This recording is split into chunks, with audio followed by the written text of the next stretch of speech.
요양병원에서 일하는 의사가 남긴 이야기가 큰 화제를 몰고 있습니다. 요양병원에서 진료를 보았었던 할머니에 대한 내용인데 우리 모두의 현재나 미래가 될 수 있다고 생각합니다. 요양병원에서 만난 90세가 넘은 할머니에 대한 기록. 첫인상은 변덕스러운 성질과 초점 없는 눈을 가진 투정이나 부리는 늙은 노인이었습니다. 간병인들이 노인에게 음식을 빨리 안 먹고 흘린다고 핀잔을 주고 대체 왜 말을 못 알아먹냐고 큰 소리로 말할 때면 지지 않고 맞서며 더욱더 큰 소리로 안 들린다고 소리 지르는 노인이었습니다. 양말이나 신발 한 짝을 항상 잃어버려서 직원들이 바보 취급을 하는 것 같기도 했습니다. 어느 날 담당 의사가 휴가를 가서 제가 진료를 보게 되었습니다. 처음 만난 의사라 그런지 그녀는 본인의 이야기를 시작했습니다. 부모, 형제, 자매와 화목한 가정에서 지내다가 20살에 결혼하고 25살에 애를 낳았다고 했습니다.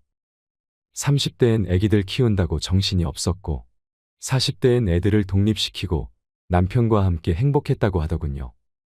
50대엔 갱년기로 인해 힘들었지만 손주들이 생겨서 다시 한번 삶의 의미를 찾았다고 했습니다. 하지만 60대부터는 안 좋은 일들의 연속이라고 하소연을 했습니다.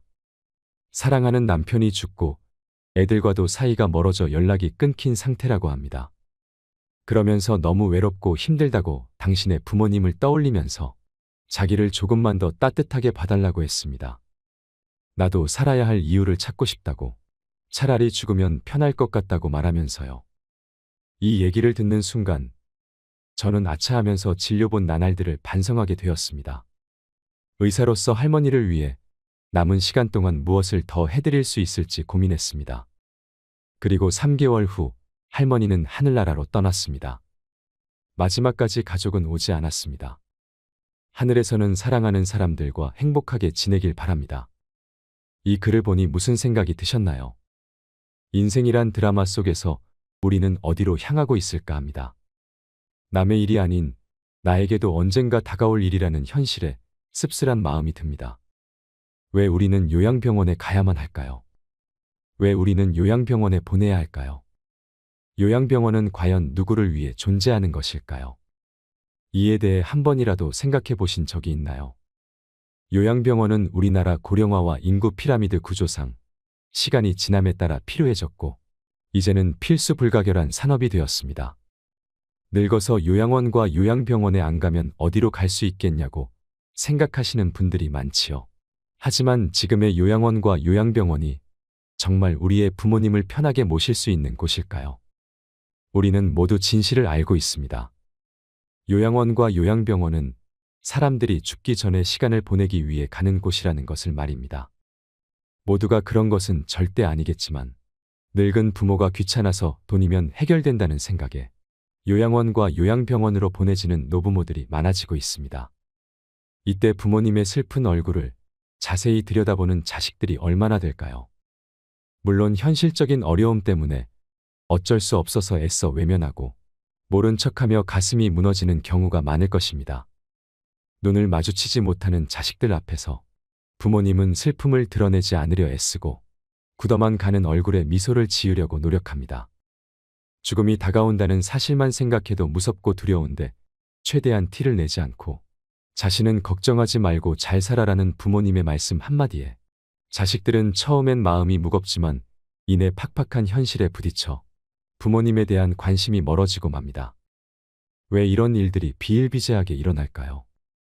앞에서도 말씀드렸다시피 우리나라의 인구 고령화와 인구 피라미드 구조 때문입니다. 사람들이 결혼을 많이 하지 않으니 아이도 많이 낳지 않습니다.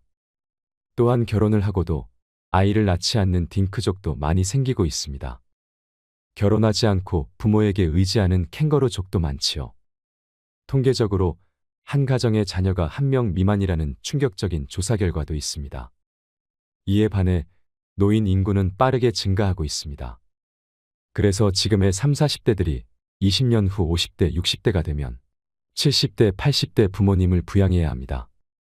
노인이 노인을 부양해야 하는 그런 상황입니다. 1950년 혹은 그 이전에 태어난 부모님들은 아마 상상도 하기 힘들 정도로 정말 많은 고생을 하셨을 겁니다. 예전에는 이런 요양병원이 많지 않았습니다. 그래서 부모님이 아프면 자식들이 돌봐야 했습니다.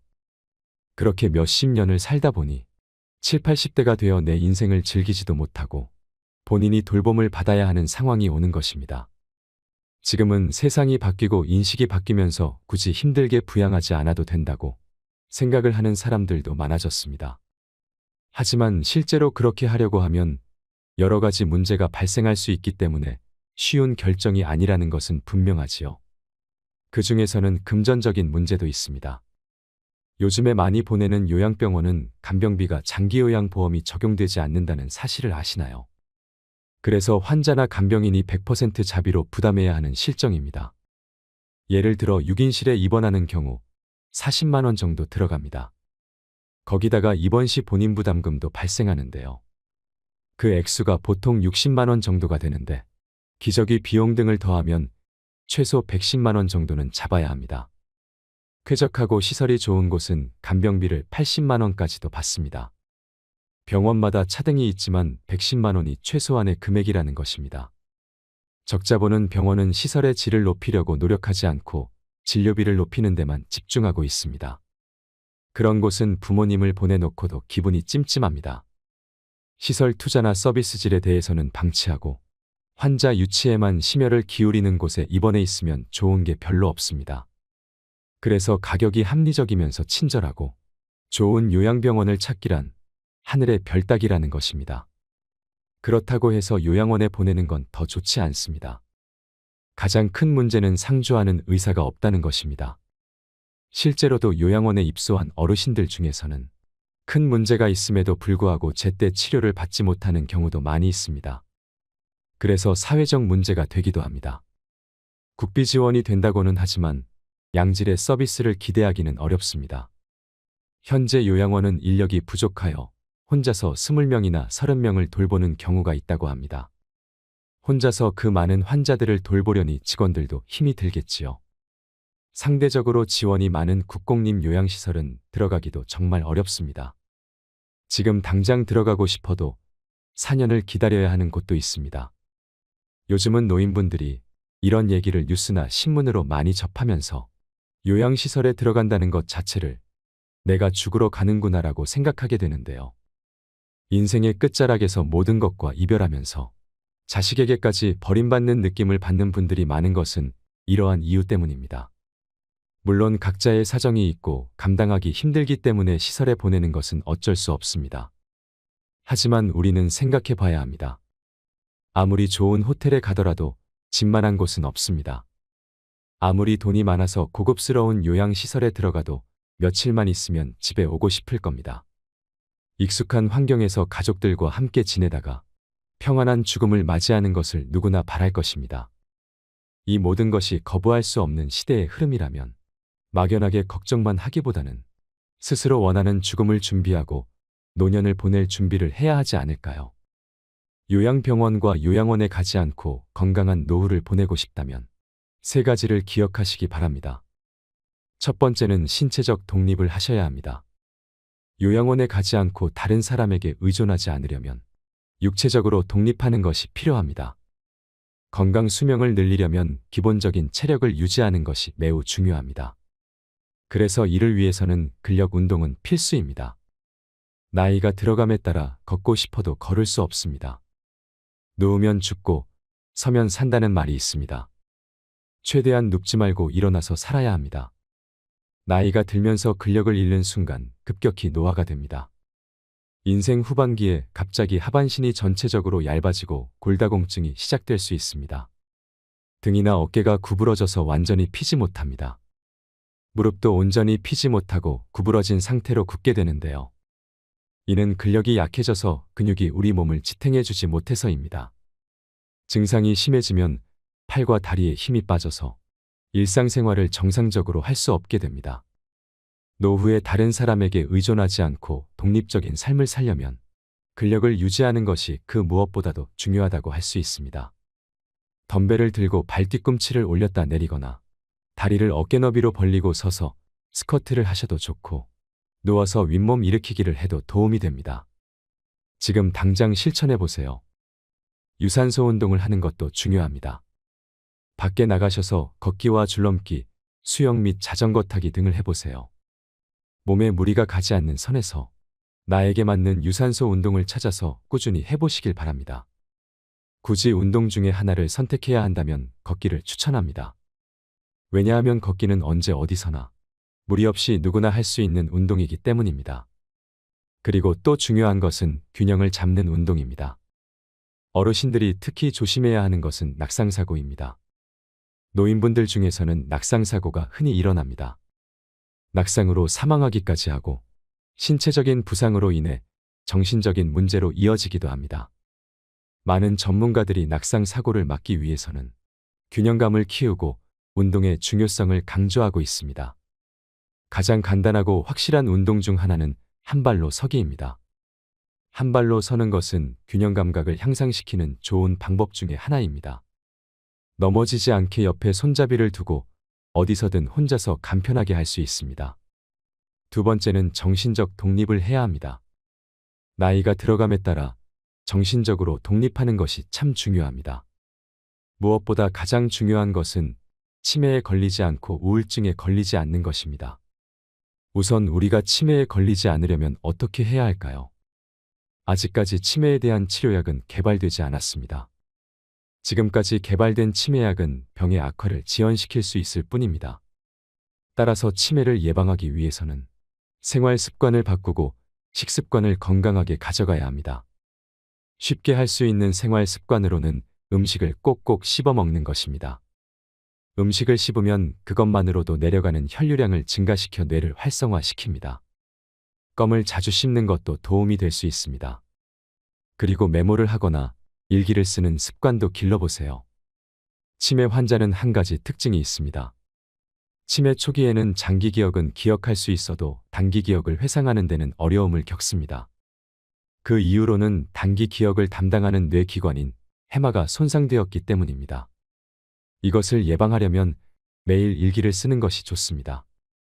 일기를 쓰면 해마를 자극하고 해마가 퇴화되는 것을 방지할 수 있고 심지어 그 기능을 향상시킵니다. 그리고 새로운 것을 시도하고 머리를 많이 쓰는 생활 습관을 들이세요. 뇌는 지속적인 자극을 원합니다. 그 중에서도 가장 좋아하는 자극은 새로운 자극입니다. 내가 새로움에 흥분할 수 있는 자극을 많이 시도하고 경험해 보시길 바랍니다. 또한 할 수 있는 데까지 사회활동에 적극적으로 참여하세요. 젊었을 때처럼 여러 사람들과 자주 만나 어울리는 것이 치매 예방에 정말 큰 도움이 됩니다. 사람들을 만나고 이런저런 대화를 하고 다양한 사회 활동을 함께하면 뇌가 자극됩니다. 집에 혼자 있는 것은 치매로 가는 지름길입니다. 그리고 항상 웃고 즐겁게 지내세요. 웃음은 뇌를 늙지 않고 젊게 유지하는 데 도움을 준다고 합니다. 왜 그럴까요? 웃음은 우뇌와 좌뇌를 모두 자극하기 때문입니다. 웃음이 할 수 있는 일은 정말 놀랍습니다. 우리가 기분이 좋을 때 뇌로 가는 혈류가 더 활발해져서 의욕이 생기고 몸에도 활력을 불어넣어 줍니다. 하지만 우리 뇌는 진짜 웃음과 가짜 웃음을 구분할 수 없습니다. 따라서 억지로라도 웃으면 진짜 웃음에 효과가 있다고 합니다. 그러니 오늘부터 가능한 한 많이 웃으시길 바랍니다. 다음으로는 우울증에 대해 이야기하겠습니다. 정신적 독립을 방해하는 것 중 하나가 우울증입니다. 우울증은 치매의 원인이 될 수 있으며 치매 환자에게 우울 증상이 종종 나타나게 되는데요. 이러한 이유로 노인성 우울증과 치매는 구별하기 어렵습니다. 일반적으로 우울증은 치매를 촉진할 수 있기 때문에 가능한 한 빨리 치료해야 합니다. 우울증을 예방하려면 비관적이기보다는 긍정적이고 낙관적인 사고방식을 가져야 합니다. 일어나지 않은 일에 대해 걱정하지 말고 과거를 후회하지 마세요. 내게 주어진 현재를 충분히 즐기며 살아가세요.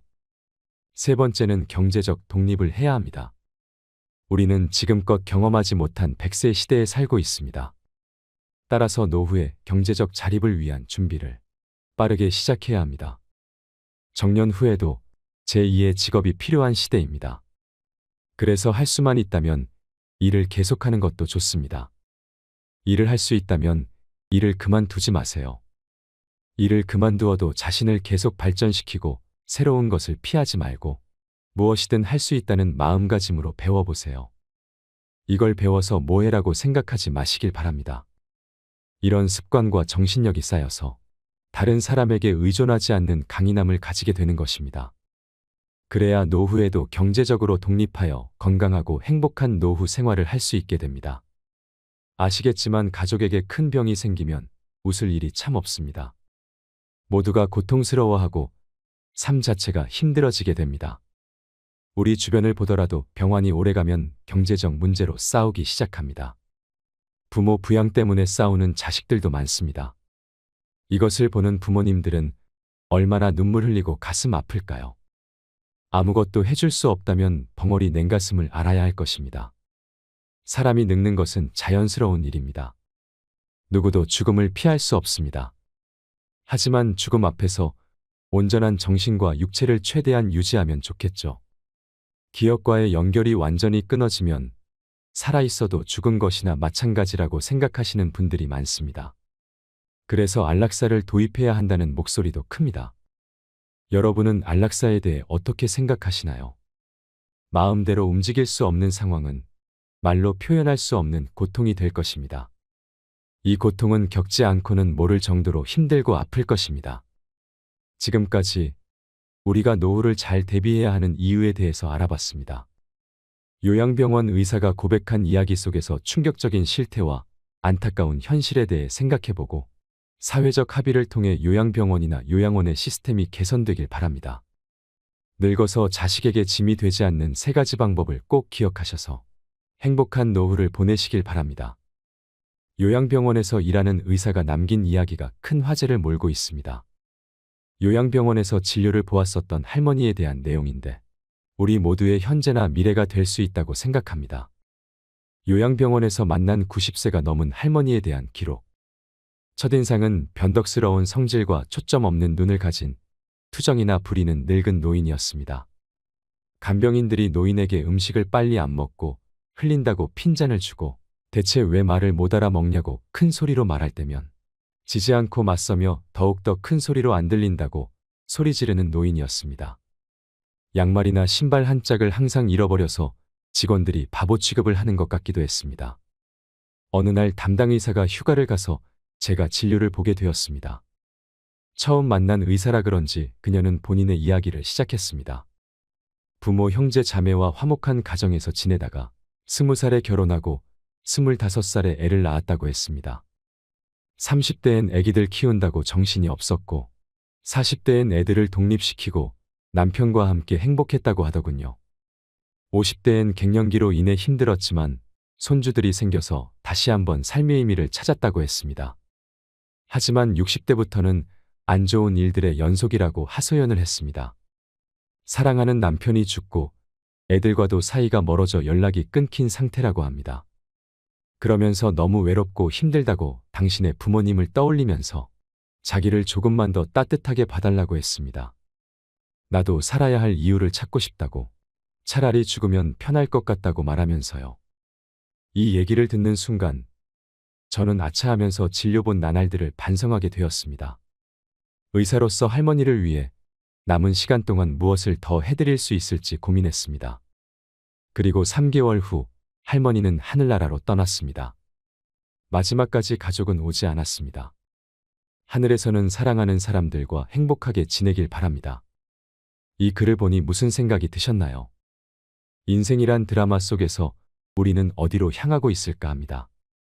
남의 일이 아닌 나에게도 언젠가 다가올 일이라는 현실에 씁쓸한 마음이 듭니다. 왜 우리는 요양병원에 가야만 할까요? 왜 우리는 요양병원에 보내야 할까요? 요양병원은 과연 누구를 위해 존재하는 것일까요? 이에 대해 한 번이라도 생각해 보신 적이 있나요? 요양병원은 우리나라 고령화와 인구 피라미드 구조상 시간이 지남에 따라 필요해졌고 이제는 필수 불가결한 산업이 되었습니다. 늙어서 요양원과 요양병원에 안 가면 어디로 갈 수 있겠냐고 생각하시는 분들이 많지요. 하지만 지금의 요양원과 요양병원이 정말 우리의 부모님을 편하게 모실 수 있는 곳일까요? 우리는 모두 진실을 알고 있습니다. 요양원과 요양병원은 사람들이 죽기 전에 시간을 보내기 위해 가는 곳이라는 것을 말입니다. 모두가 그런 것은 절대 아니겠지만 늙은 부모가 귀찮아서 돈이면 해결된다는 생각에 요양원과 요양병원으로 보내지는 노부모들이 많아지고 있습니다. 이때 부모님의 슬픈 얼굴을 자세히 들여다보는 자식들이 얼마나 될까요? 물론 현실적인 어려움 때문에 어쩔 수 없어서 애써 외면하고 모른 척하며 가슴이 무너지는 경우가 많을 것입니다. 눈을 마주치지 못하는 자식들 앞에서 부모님은 슬픔을 드러내지 않으려 애쓰고 굳어만 가는 얼굴에 미소를 지으려고 노력합니다. 죽음이 다가온다는 사실만 생각해도 무섭고 두려운데 최대한 티를 내지 않고 자신은 걱정하지 말고 잘 살아라는 부모님의 말씀 한마디에 자식들은 처음엔 마음이 무겁지만 이내 팍팍한 현실에 부딪혀 부모님에 대한 관심이 멀어지고 맙니다. 왜 이런 일들이 비일비재하게 일어날까요? 앞에서도 말씀드렸다시피 우리나라의 인구 고령화와 인구 피라미드 구조 때문입니다. 사람들이 결혼을 많이 하지 않으니 아이도 많이 낳지 않습니다. 또한 결혼을 하고도 아이를 낳지 않는 딩크족도 많이 생기고 있습니다. 결혼하지 않고 부모에게 의지하는 캥거루족도 많지요. 통계적으로 한 가정의 자녀가 1명 미만이라는 충격적인 조사 결과도 있습니다. 이에 반해 노인 인구는 빠르게 증가하고 있습니다. 그래서 지금의 30, 40대들이 20년 후 50대, 60대가 되면 70대, 80대 부모님을 부양해야 합니다. 노인이 노인을 부양해야 하는 그런 상황입니다. 1950년 혹은 그 이전에 태어난 부모님들은 아마 상상도 하기 힘들 정도로 정말 많은 고생을 하셨을 겁니다. 예전에는 이런 요양병원이 많지 않았습니다. 그래서 부모님이 아프면 자식들이 돌봐야 했습니다. 그렇게 몇십 년을 살다 보니 7, 80대가 되어 내 인생을 즐기지도 못하고 본인이 돌봄을 받아야 하는 상황이 오는 것입니다. 지금은 세상이 바뀌고 인식이 바뀌면서 굳이 힘들게 부양하지 않아도 된다고 생각을 하는 사람들도 많아졌습니다. 하지만 실제로 그렇게 하려고 하면 여러 가지 문제가 발생할 수 있기 때문에 쉬운 결정이 아니라는 것은 분명하지요. 그 중에서는 금전적인 문제도 있습니다. 요즘에 많이 보내는 요양병원은 간병비가 장기요양보험이 적용되지 않는다는 사실을 아시나요? 그래서 환자나 간병인이 100% 자비로 부담해야 하는 실정입니다. 예를 들어 6인실에 입원하는 경우 40만 원 정도 들어갑니다. 거기다가 입원 시 본인 부담금도 발생하는데요. 그 액수가 보통 60만 원 정도가 되는데 기저귀 비용 등을 더하면 최소 110만 원 정도는 잡아야 합니다. 쾌적하고 시설이 좋은 곳은 간병비를 80만 원까지도 받습니다. 병원마다 차등이 있지만 110만 원이 최소한의 금액이라는 것입니다. 적자보는 병원은 시설의 질을 높이려고 노력하지 않고 진료비를 높이는 데만 집중하고 있습니다. 그런 곳은 부모님을 보내놓고도 기분이 찜찜합니다. 시설 투자나 서비스 질에 대해서는 방치하고 환자 유치에만 심혈을 기울이는 곳에 입원해 있으면 좋은 게 별로 없습니다. 그래서 가격이 합리적이면서 친절하고 좋은 요양병원을 찾기란 하늘의 별 따기라는 것입니다. 그렇다고 해서 요양원에 보내는 건 더 좋지 않습니다. 가장 큰 문제는 상주하는 의사가 없다는 것입니다. 실제로도 요양원에 입소한 어르신들 중에서는 큰 문제가 있음에도 불구하고 제때 치료를 받지 못하는 경우도 많이 있습니다. 그래서 사회적 문제가 되기도 합니다. 국비 지원이 된다고는 하지만 양질의 서비스를 기대하기는 어렵습니다. 현재 요양원은 인력이 부족하여 혼자서 20명이나 30명을 돌보는 경우가 있다고 합니다. 혼자서 그 많은 환자들을 돌보려니 직원들도 힘이 들겠지요. 상대적으로 지원이 많은 국공립 요양시설은 들어가기도 정말 어렵습니다. 지금 당장 들어가고 싶어도 4년을 기다려야 하는 곳도 있습니다.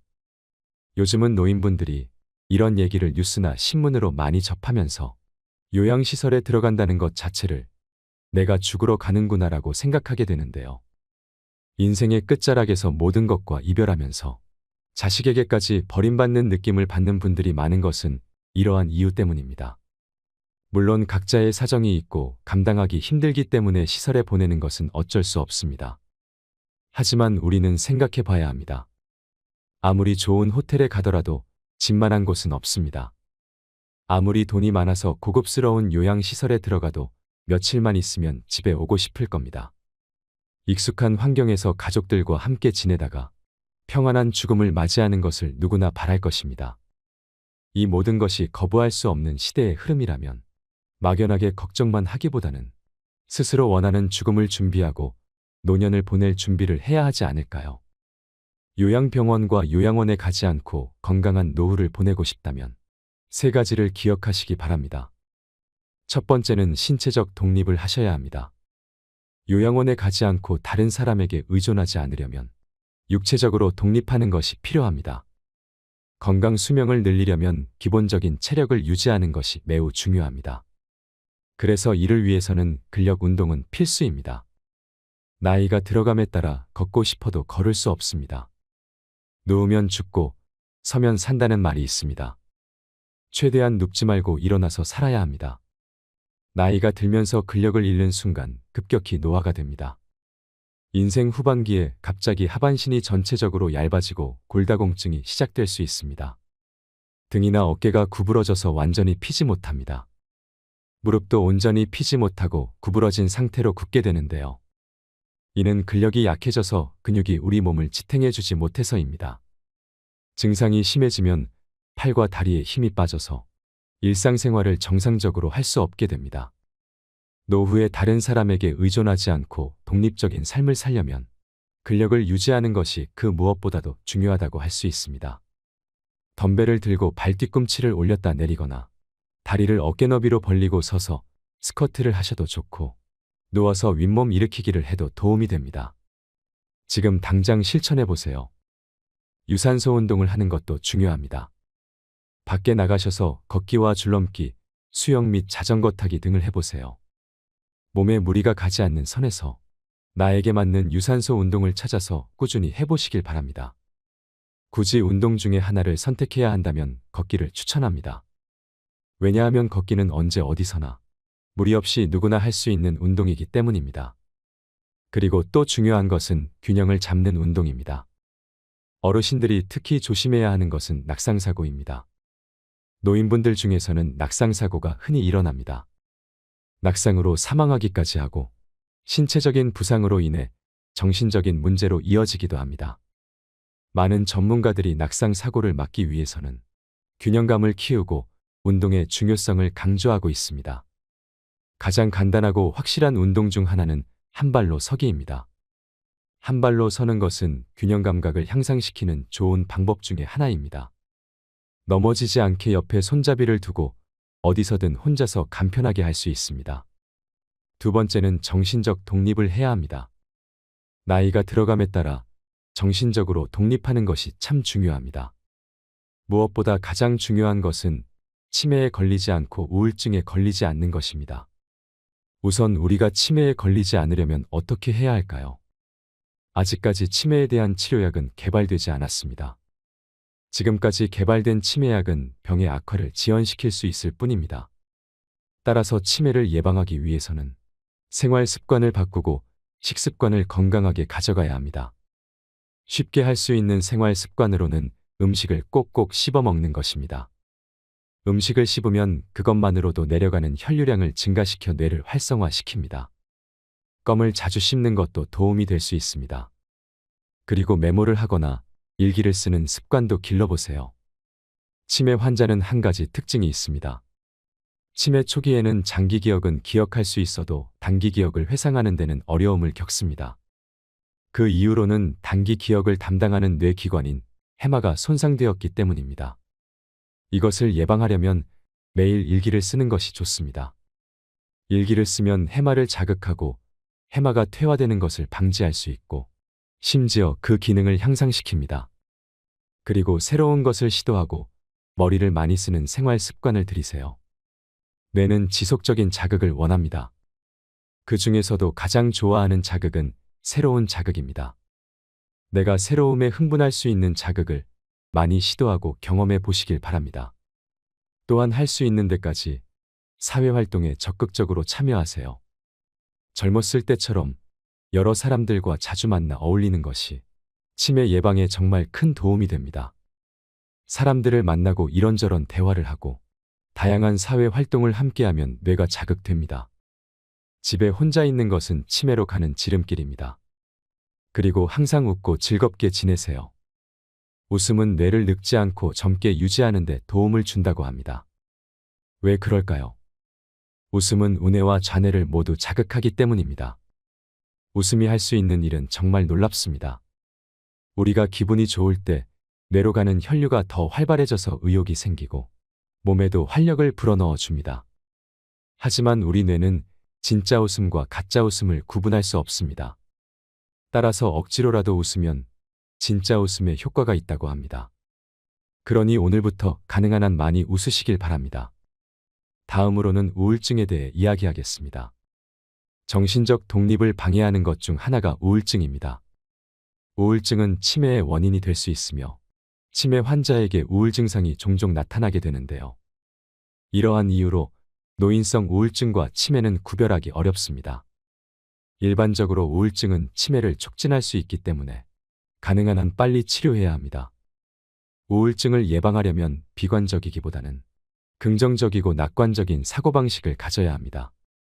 일어나지 않은 일에 대해 걱정하지 말고 과거를 후회하지 마세요. 내게 주어진 현재를 충분히 즐기며 살아가세요.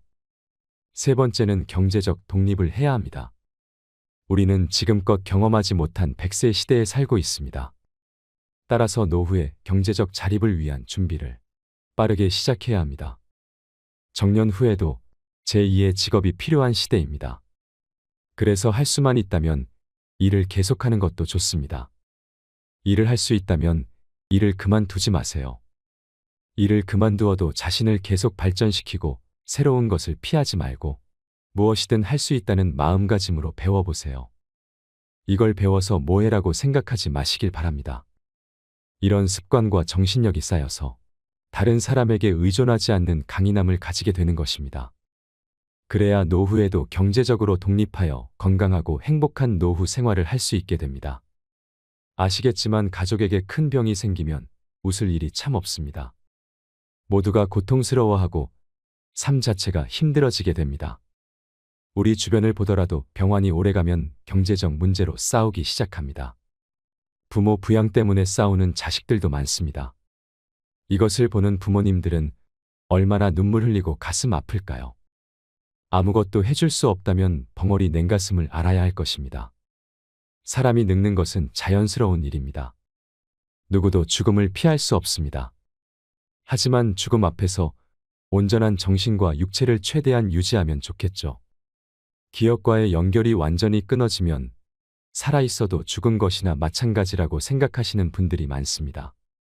그래서 안락사를 도입해야 한다는 목소리도 큽니다. 여러분은 안락사에 대해 어떻게 생각하시나요? 마음대로 움직일 수 없는 상황은 말로 표현할 수 없는 고통이 될 것입니다. 이 고통은 겪지 않고는 모를 정도로 힘들고 아플 것입니다. 지금까지 우리가 노후를 잘 대비해야 하는 이유에 대해서 알아봤습니다. 요양병원 의사가 고백한 이야기 속에서 충격적인 실태와 안타까운 현실에 대해 생각해보고 사회적 합의를 통해 요양병원이나 요양원의 시스템이 개선되길 바랍니다. 늙어서 자식에게 짐이 되지 않는 세 가지 방법을 꼭 기억하셔서 행복한 노후를 보내시길 바랍니다. 이상으로 책틀맨이었습니다. 지혜를 쌓는 살다 보면 인간관계 갈등 때문에 서로 얼굴을 좋은 영상으로 찾아뵙겠습니다. 남녀노소 할 것 없이 인간관계는 어렵게만 느껴지곤 하는데요. 데일 카네기는 변하지 않는 인간관계에는 세 가지의 기본 원칙이 있다고 합니다. 이것 세 가지만 지키면 인간관계에서 오는 모든 고민과 문제들이 해결된다고 하죠. 오늘 영상은 인간의 본성을 이해하고 대처하는 능력을 키우는 데 도움이 될 것입니다. 인간관계에서 오는 모든 고민을 해결할 수 있는 시간이 되길 바랍니다. 전 세계 1억 부 판매 베스트셀러 데일 카네기 책에서 성공 철학을 듣겠습니다. 인간관계가 진짜 쉬워지는 세 가지 방법. 첫 번째, 잘못을 지적하거나 비난하거나 불만을 표현하지 말라. 저는 사람들에게 기쁨을 주고 좋은 시간을 보내도록 도우면서 제 인생의 한창 때를 보냈습니다. 그런데도 돌아온 거라곤 모욕과 쫓기는 신세뿐이네요. 알 카포네가 한 말이다. 그렇다. 미국에서 가장 악명 높은 공공의 적이자 시카고를 총성으로 물들인 사악한 갱두목 말이다. 카포네는 자신에게 죄가 있다고 생각하지 않았다. 오히려 자신이 은혜를 베풀고 있는데 사람들이 그걸 몰라주고 자신을 오해한다고 생각했다. 더치 슐츠도 뉴워크에서 갱단의 총에 쓰러질 때까지 자신을 그렇게 생각했다. 뉴욕에서 가장 악명 높은 범죄자 중 한 명이었던 슐츠는 어느 신문과의 인터뷰에서 자신을 공공의 자성가라고 말했다. 진심이었다. 이 주제와 관련해 흥미로운 편지를 주고받은 적이 있다. 상대는 뉴욕의 싱싱교도소에서 오랫동안 교도소장을 지낸 루이스 로즈였다. 로즈는 이렇게 단언했다. 싱싱에 있는 범죄자 중에서 자신이 나쁜 사람이라고 생각하는 사람은 거의 없습니다. 그들도 당신이나 나와 똑같은 인간입니다. 그래서 자신을 합리화하면서 변명을 합니다. 자신이 왜 금고를 따야 했고 빠르게 방아쇠를 당길 수밖에 없었는지 다들 이유가 있습니다. 대부분은 오류가 있든 논리적이든 어떤 식으로든 이유를 대서 본인의 반사회적 행동을 정당화하려고 합니다. 자기 자신에게조차 말이죠. 그렇기 때문에 자신은 애초에 감옥에 와서는 안 되었다는 견해를 완강히 유지하는 겁니다. 감옥에 갇힌 극악무도한 죄수들조차 그 어떤 일에도 자신을 탓하지 않는다면 여러분이나 내가 만나는 평범한 사람들은 과연 어떨까? 워너메이커 백화점의 설립자 존 워너메이커는 언젠가 이렇게 말했다. 남을 꾸짖는 건 바보짓임을 나는 30년 전에 깨달았다. 하느님이 지능이라는 선물을 모두에게 똑같이 나누어 주지 않으셨다고 해서 그걸 속상해하고 있기에는 나 자신의 한계를 극복하는 것만으로도 벅차다. 워너메이커는 이 교훈을 일찌감치 깨쳤지만 나는 30년이 넘는 긴 세월을 혼자 이리저리 부딪히며 여기까지 온 후에야 대다수의 사람들이 그 어떤 일에도 자신을 비난하지 않는다는 사실을 깨달았다. 그게 아무리 틀렸다고 해도 말이다. 비난은 헛수고다. 비난을 받은 상대는 방어하는 입장이 되기에 보통은 자신을 정당화하려고 길을 쓰기 때문이다. 비난은 위험하다. 비난은 사람들의 소중한 자존심에 상처를 내고 자존감을 다치게 하며 붕괴하게 만든다. 세계적인 심리학자 스키너는 동물의 잘한 행동에 보상을 주면 나쁜 행동에 벌을 주는 것보다 학습이 훨씬 더 빠르고 배운 내용도 더 효과적으로 기억한다는 사실을 실험으로 증명했다. 인간에게도 똑같이 적용된다는 사실이 나중에 밝혀졌다. 비난으로는 지속적인 변화를 만들어내지 못한다. 오히려 당사자는 억울해하는 경우가 많다. 역시나 위대한 심리학자인 한스 셀리에는 이런 말을 했다. 우리는 인정받기에 목마른 만큼 비난을 두려워한다. 비난이 낳은 억울한 심정은 직원이나 가족, 친구를 기운 빠지게 만든다.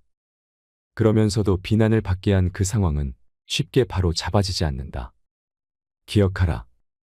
여러분이 원하는 것은 꿀이지만 벌에 쏘이고 싶지는 않을 것이다. 오클라호마에 사는 조지 존스턴은 엔지니어링 회사의 안전 책임자였다. 직원들이 현장에서 일할 때 언제나 안전모를 쓰게 하는 일도 조지의 업무 중 하나였다. 원래 조지는 안전모를 착용하지 않은 직원과 마주치면 손가락을 흔들면서 권위적이고 엄하게 지적했다고 한다. 반드시 규정을 준수해야 한다고 말이다. 결과는 어땠을까? 직원들은 마지못해 따랐지만 조지가 자리를 뜨고 나면 종종 안전모를 다시 벗어 던지는 소리가 들렸다. 조지는 방법을 바꿔보기로 했다. 직원들 몇몇이 안전모를 착용하지 않은 채 모여있는 것을 발견하고는 안전모가 불편한지 물었다. 머리에 잘 안 맞나요? 그런 다음 직원들에게 안전모는 부상을 방지하기 위해 고안되었으니 일할 때는 항상 써줬으면 좋겠다고 상냥한 톤으로 말했다. 그 결과 사람들은 규칙을 더 잘 따랐고 그들의 감정이 상할 일도 없었다. 비난이 헛수고라는 사실은 역사적으로 수많은 예시를 찾을 수 있다. 예를 들어 그 유명한 시어도어 루스벨트와 윌리엄 하워드 태프트 사이의 유명한 갈등만 해도 그렇다.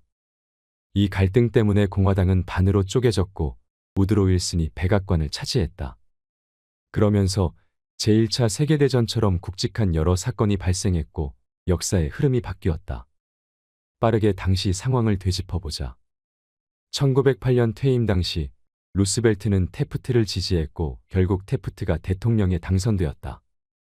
이후 루스벨트는 아프리카로 떠났다.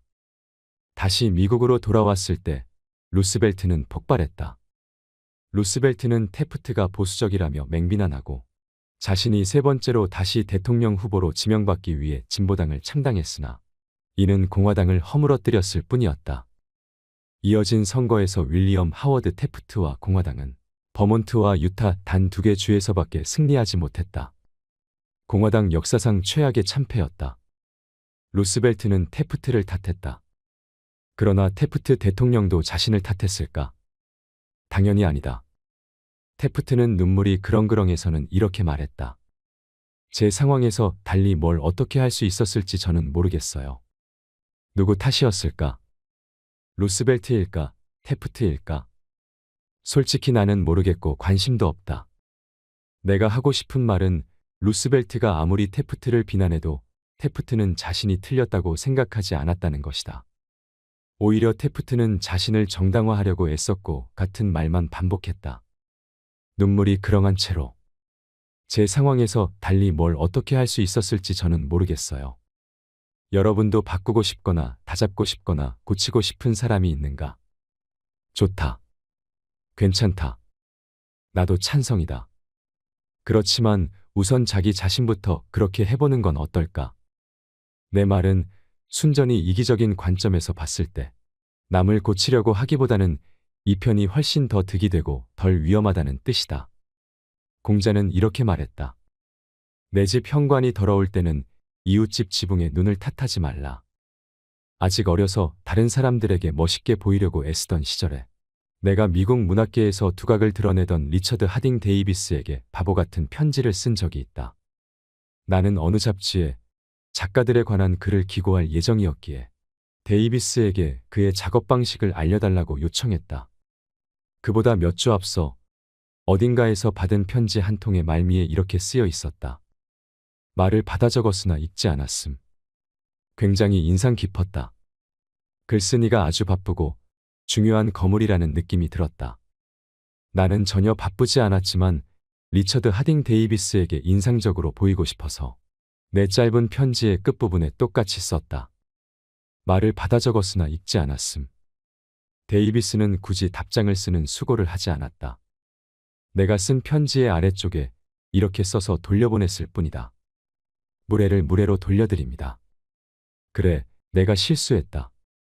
어쩌면 나는 그런 비난을 들어도 쌌다. 하지만 나도 인간인지라 분한 마음이 들었다. 어찌나 분했던지 10년 뒤 리처드 하딩 데이비스의 부고를 읽었을 때도 오직 내 마음에는 나에게 상처를 준 사람이라는 생각밖에 없었다. 내일 당장 누군가에게 죽을 때까지 수십 년 묵은 원한으로 남을 행동을 하고 싶다면 신랄한 비난을 한마디 던지면 된다.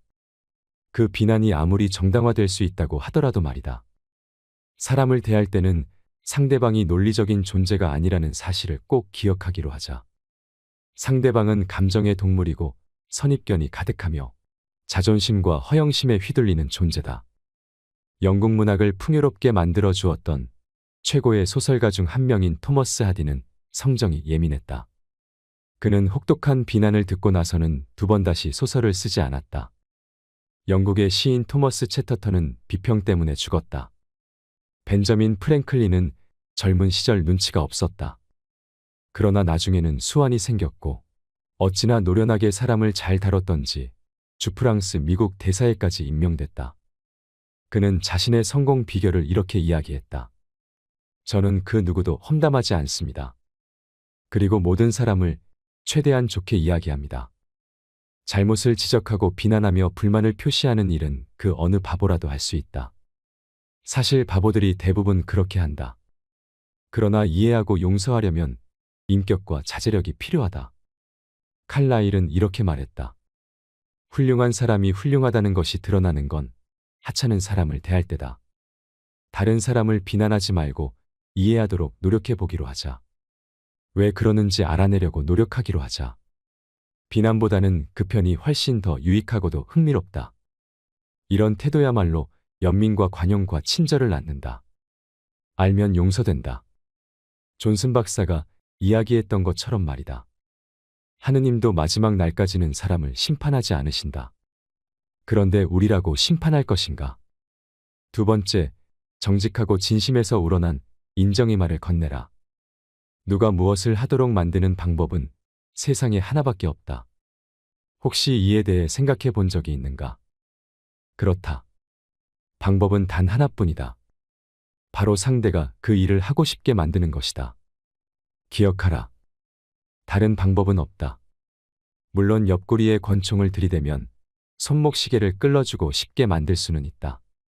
해고하겠다고 협박하면 직원들이 협조하게 만들 수도 있다. 우리가 등을 보이기 전까지는 말이다.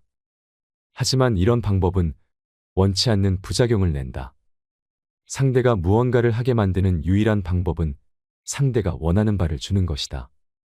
상대는 뭘 원하는가? 현대 심리학의 초석을 놓은 지크문트 프로이트는 우리가 하는 모든 일이 두 가지 동기에서 출발한다고 했다. 성적 충동 또는 훌륭해지고 싶은 욕망. 미국의 가장 심오한 철학자 중 한 명인 존 듀이는 약간 다르게 표현했다. 듀이 박사는 인간 본성의 가장 깊은 곳에 있는 충동이 중요한 사람이고 싶은 욕망이라고 했다. 이 말을 기억하기 바란다. 중요한 사람이고 싶은 욕망. 의미심장한 표현이다. 이 책에서 이와 관련된 이야기를 많이 듣게 될 것이다. 당신은 뭘 원하는가? 많지는 않을 것이다. 그렇지만 정말로 바라는 몇 가지는 아주 집요하게 갈망하고 있다는 사실을 부인할 수 없을 것이다. 대부분 사람들은 아래와 같은 것을 원한다. 건강과 장수, 음식, 잠, 돈과 돈으로 살 수 있는 것, 사후 세계에 대한 믿음, 성적 만족, 자녀의 건강과 행복, 자신이 중요한 사람이라는 느낌. 이 중에 일부는 충족이 되고 일부는 가끔 충족되지만 하나만큼은 예외다. 이들 갈망 중에 하나는 좀처럼 충족되지 않는다. 바로 프로이트가 훌륭해지고 싶은 욕망이라고 부른 것이고 듀이가 중요한 사람이고 싶은 욕망이라고 부른 것이다.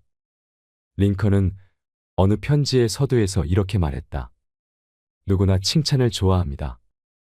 윌리엄 제임스는 이렇게 말했다. 인간 본성의 가장 깊은 곳에 있는 원칙은 인정받고 싶은 갈망이다. 인간이어서 겪는 이 갈증은 괴롭지만 결코 수그러들지 않는다. 이 마음의 갈증을 진정으로 해소해 줄 수 있는 몇 안 되는 사람은 타인을 자기 손바닥 위에 놓고 살 것이며 그가 죽으면 장의사조차 애석해할 것이다. 중요한 사람이라고 느끼고 싶은 욕망은 인간을 동물과 구별짓는 가장 큰 차이점 중 하나다.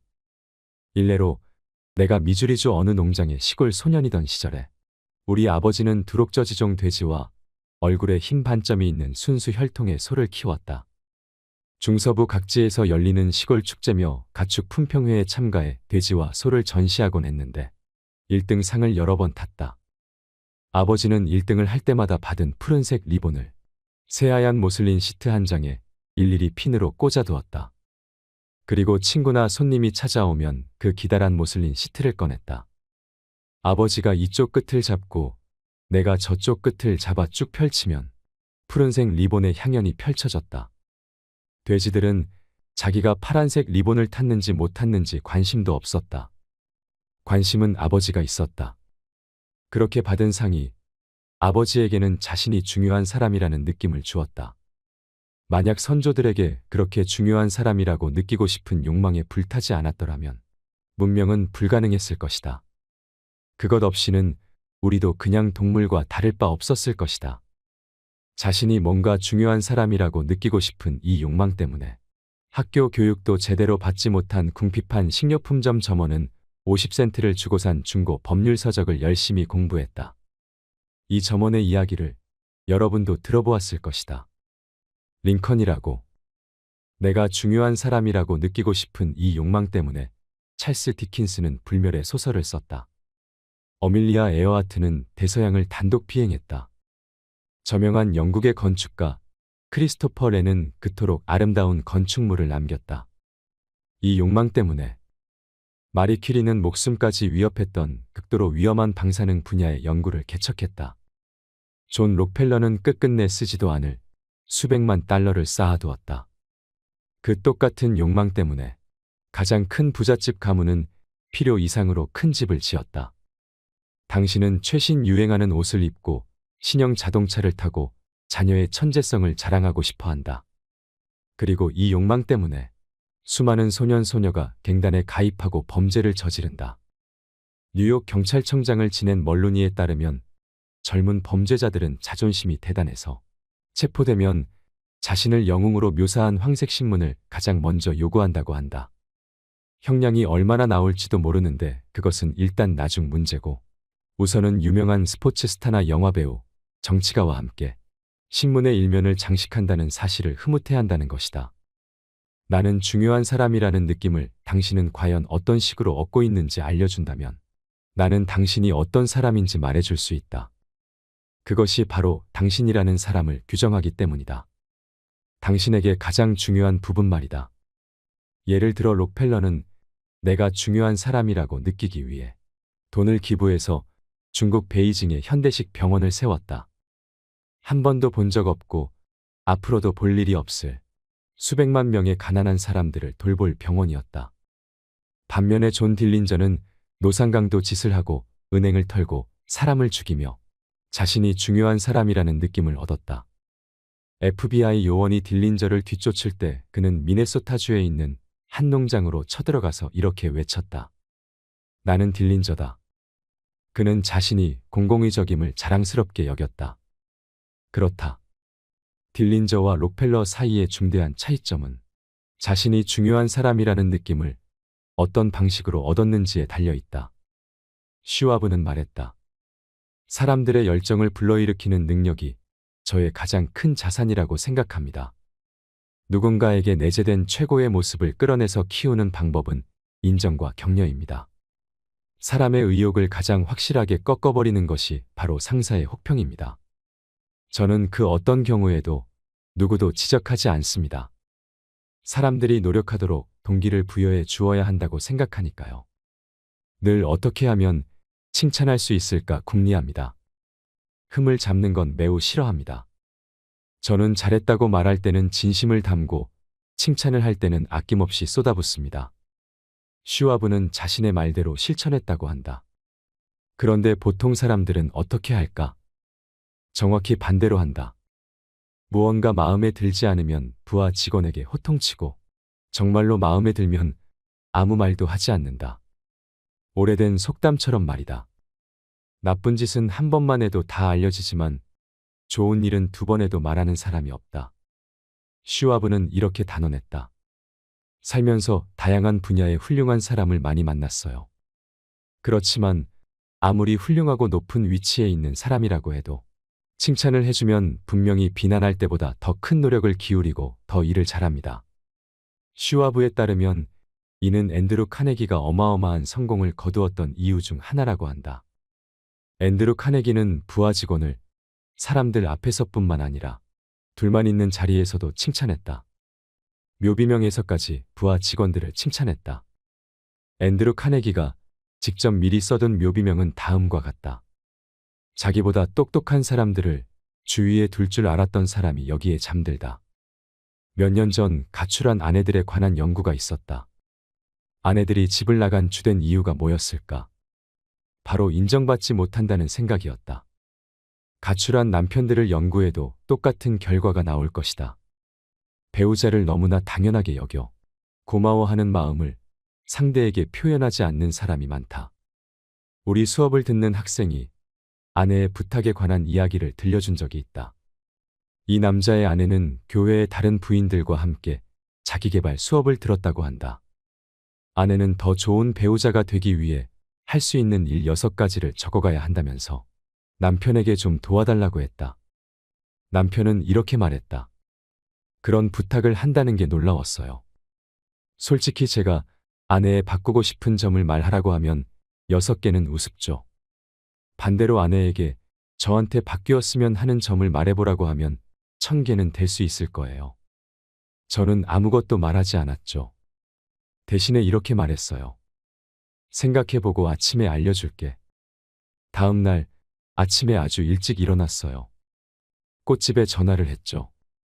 아내에게 붉은 장미 6송이와 함께 이렇게 쓴 쪽지를 보내달라고 했어요. 당신에게 바꾸고 싶은 6가지를 도저히 생각해낼 수가 없어. 나는 당신을 있는 그대로 사랑해. 그날 저녁 집에 오니까 문 앞까지 누가 마중을 나왔겠어요. 그렇죠. 아내가 달려나오더라고요. 눈물이 터질 것 같은 얼굴이었어요. 말할 필요도 없이 저는 부탁대로 아내의 흠을 잡지 않은 게 너무 기뻤죠. 그러고 나서 일요일에 교회에 갔어요. 아내는 이미 숙제를 발표한 후였어요. 아내와 함께 공부하는 부인 몇 명이 저에게 다가와서 그러더라고요.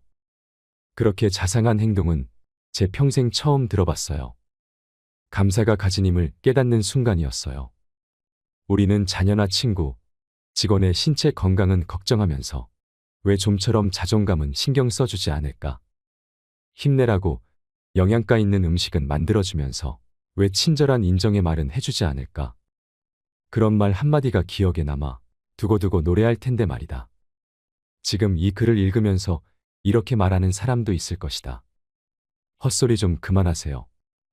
그건 그냥 아첨이죠. 저도 해봤지만 아무 효과가 없었어요. 똑똑한 사람들에게는 통하지 않는다고요. 물론 분별력이 있는 사람에게 아첨은 거의 효과가 없다. 아첨은 얄팍하고 이기적이고 진실하지 못하다. 당연히 실패해야 마땅하고 보통 실패한다. 그래, 개 중에는 인정의 말에 목말라서 아무거나 전부 칭찬으로 받아들이는 사람도 있을 것이다. 배가 너무 고프면 풀이라도 뜯고 지렁이라도 먹듯이 말이다. 빅토리아 여왕도 아첨에 약했다고 한다. 벤저민 디즈레일리 총리는 여왕을 상대할 때는 과장을 많이 했다고 고백했다. 그의 표현으로는 흑손으로 덕지덕지 갖다 발랐다라고 말이다. 그러나 디즈레일리는 광대한 대영 제국을 통치했던 사람 중에서도 가장 세련되고 능수능란했다. 디즈레일리에게 효과가 있었다고 해서 여러분이나 나에게도 꼭 효과가 있으란 법은 없다. 장기적으로 보면 아첨은 득보다 실이 많기 마련이다. 아첨은 가짜다. 위조지폐처럼 다른 사람에게 아첨을 건넸다면 결국은 곤란해질 것이다. 그렇다면 인정과 아첨의 차이는 뭘까? 간단하다. 하나는 진심이고 다른 하나는 진심이 아니다. 하나는 마음에서 우러난 것이고 다른 하나는 이세로 비집고 나온 것이다. 하나는 사심이 없고 다른 하나는 이기적이다. 하나는 널리 찬사를 듣고 다른 하나는 널리 비난받는다. 얼마 전에 멕시코시티에 있는 차풀테펙 궁전에서 멕시코의 영웅 알바로 오브레곤 장군의 흉상을 보았다. 흉상 아래에 그의 철학을 담은 격언이 새겨져 있었다. 너를 공격하는 적을 두려워하지 말라. 너에게 아첨하는 친구를 걱정하라. 아첨하라는 말이 아니다. 그와는 거리가 멀다. 나는 새롭게 사는 방식을 이야기하고 있다. 조지 오세는 버킹엄 궁전에 있는 본인의 서재에 6개의 격언을 걸어두었다. 그중 하나가 이거였다. 싸구려 칭찬은 주지도 받지도 말아라. 바로 이것이다. 싸구려 칭찬. 언젠가 아첨의 정의를 읽은 적이 있는데 여기에 다시 써본다. 아첨이란 자기 자신에 대해서 생각하고 있는 내용을 상대방이 그대로 읊어주는 것이다. 만약 아첨으로 모든 것이 해결됐다면 누구나 다 방법을 익혀서 모두가 인간관계의 달인이 되었을 것이다. 우리는 보통 시간의 95%를 나 자신에 관한 생각으로 보낸다. 그렇지만 잠시나마 나에 대한 생각은 좀 내려놓고 상대의 좋은 점을 한번 생각해 본다면 미처 입 밖으로 다 나오기도 전에 상대가 눈치챌 만큼 거짓되고 값싼 아첨 따위에 의존할 필요가 전혀 없을 것이다. 일상생활에서 우리가 가장 소홀히 하는 덕목 중 하나가 바로 인정이다. 어찌된 노릇인지 우리는 아들딸이 훌륭한 성적표를 받아와도 좀처럼 칭찬하지 않는다. 자녀가 첫 새장을 만들었거나 브라우니를 굽는데 성공해도 격려하지 않는다. 이런 종류의 관심과 칭찬보다 아이들을 더 기쁘게 하는 일은 없는데도 말이다. 다음에 외식할 때 음식이 기막히게 맛있다면 셰프에게 음식이 아주 훌륭했다는 말을 전하라. 지친 세일즈맨이 남달리 친절한 태도로 설명을 해주었다면 그 점을 짚어줘라. 목사나 강사, 강연가라면 청중을 향해 혼신을 다해 이야기했는데 고맙다는 말 한마디 돌아오지 않는 것이 얼마나 기운 빠지는 일인지 잘 안다. 전문가도 이런데 사무실이나 상점, 공장에서 일하는 사람과 내 가족, 친구들은 2배로 더 기운이 빠질 것이다. 직장에서는 모든 동료가 한 명의 인간이며 인정의 말에 목말라 한다는 사실을 절대로 잊지 말아라. 인정해주는 말이야말로 모든 영혼이 좋아하는 법정화폐 같은 것이다. 매일 방문하는 곳에는 조그마한 감사의 불꽃을 남기도록 노력해보라. 거기서 작은 우정의 불길이 만들어져. 다음번에 방문할 때 등불처럼 환하게 비춰주는 걸 보면 깜짝 놀랄 것이다. 남에게 상처를 주는 일은 그 사람을 바꾸지 못할 뿐만 아니라 상대가 원하는 일도 아니다. 내가 종이를 오려 거울에 붙여놓는 바람에 매일 볼 수밖에 없는 옛말이 하나 있다. 나는 이 길을 한 번만 지날 것이다.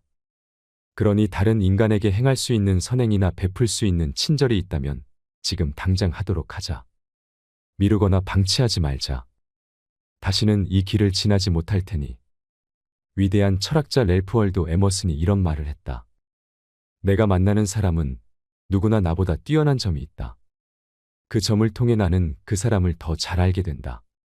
만약 에머슨도 그랬다면 여러분이나 나에게는 1000배는 더 그렇지 않을까. 내가 이룬 것, 내가 원하는 것은 그만 생각하자. 상대의 장점을 알아내려고 노력하자. 그런 다음 아첨은 잊어버려라. 정직하고 진심에서 우러난 인정의 말을 건네라. 잘했다고 말할 때는 진심을 담고 칭찬을 할 때는 아낌없이 쏟아부어라.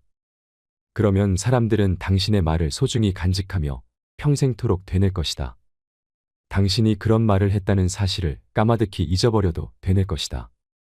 셋째, 상대가 간절히 원하게 만들어라. 여러분이 내일 누군가에게 어떤 일을 설득하고 싶으면 말하기 전에 잠시 자문해보라. 어떻게 해야 이 사람이 그 일을 하고 싶을까? 그러면 경솔하게 이야기를 꺼냈다가 부질없이 내가 바라는 사항만 잔뜩 늘어놓는 일은 생기지 않을 것이다.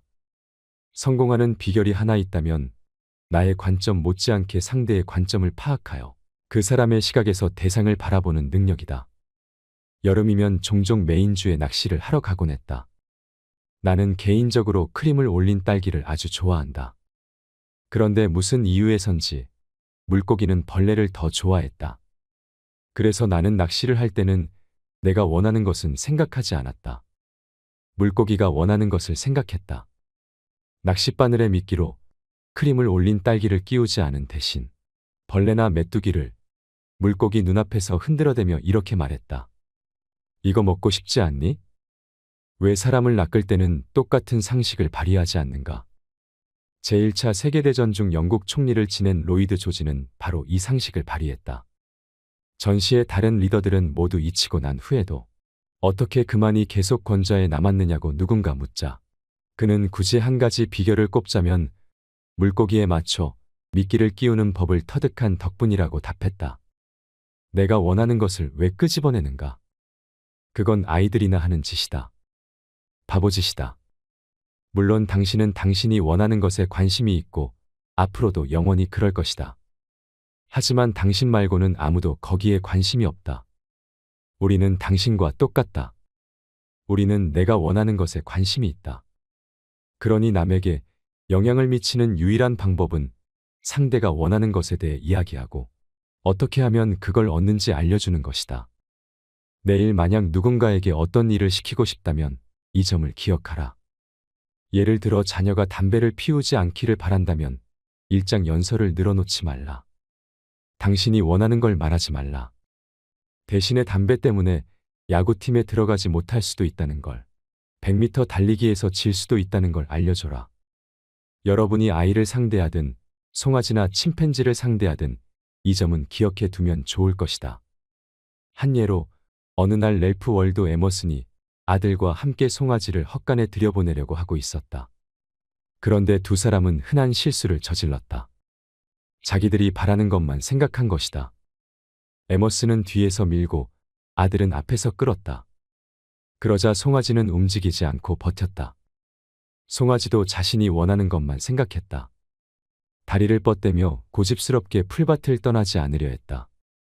농장에서 자란 하녀가 우연히 헛간 쪽을 흘끗 쳐다봤다가 공경에 빠진 둘을 발견했다. 하녀는 에세이나 책은 쓸 줄 몰랐지만 말이나 송아지는 에머슨보다 잘 알았다. 하녀는 송아지가 뭘 원할지 생각했다. 그래서 손가락 하나를 송아지가 쪽쪽 빨게 하면서 자연스럽게 헛간으로 데려갔다. 세상에 태어난 날부터 당신이 했던 모든 행동은 당신이 무엇인가를 원하기 때문이었다. 당신이 적십자에 큰돈을 기부한 일은 어떨까? 그렇다. 그 또한 예외가 아니다. 당신이 적십자에 기부한 이유는 당신이 도움의 손길을 내밀기를 원했기 때문이었다. 당신은 아름답고 사심없고 성스러운 행동을 원했다. 너희가 여기 내 형제 중에 지극히 작은 자 하나에게 한 것이 곧 내게 한 것이니라. 돈보다 그런 감정을 더 많이 원한 것이 아니었다면 당신은 기부를 하지 않았을 것이다. 물론 거절하기가 부끄럽다는 이유로 혹은 고객이 부탁하여 기부를 했을 수도 있다. 그러나 한 가지는 분명하다. 당신이 기부를 한 것은 무엇인가를 원했기 때문이다. 오늘도 거리에는 수천 명의 세일즈맨이 돌아다닌다. 그들은 지쳤고 낙담했고 박봉이다. 왜일까? 언제나 본인이 원하는 것만 생각하기 때문이다. 여러분도 나도 아무것도 사고 싶지 않다는 것을 저들은 깨닫지 못한다. 물건이 사고 싶었다면 밖에 나가서 사왔을 것이다. 그렇지만 언제나 우리 모두의 관심을 사로잡을 사안이 있다. 바로 내가 가진 문제를 해결하는 것이다. 만약 어느 세일즈맨이 그의 서비스나 제품이 우리의 문제를 해결하는데 어떻게 도움을 줄지 명확하게 설명한다면 그들은 우리에게 아무것도 팔 필요가 없다. 왜냐면 우리가 살 것이기 때문이다. 고객은 내가 샀다고 느끼고 싶지, 누가 나한테 팔았다고 느끼고 싶지는 않다. 그런데도 수많은 세일즈맨이 고객의 시각에서 살피지 못하고 무언가를 파는데 평생을 바친다. 남의 입장이 되어볼 수 있는 사람은, 타인의 사고방식을 이해할 수 있는 사람은 자신의 앞날을 걱정할 필요가 전혀 없다. 여러분이 이 책을 읽고 딱 하나만 챙겨간다면, 늘 조금이라도 더 다른 사람의 관점에서 생각하게 된다면 그것 하나만 얻어가도 여러분의 커리어의 귀중한 주춧돌이 될 것이다.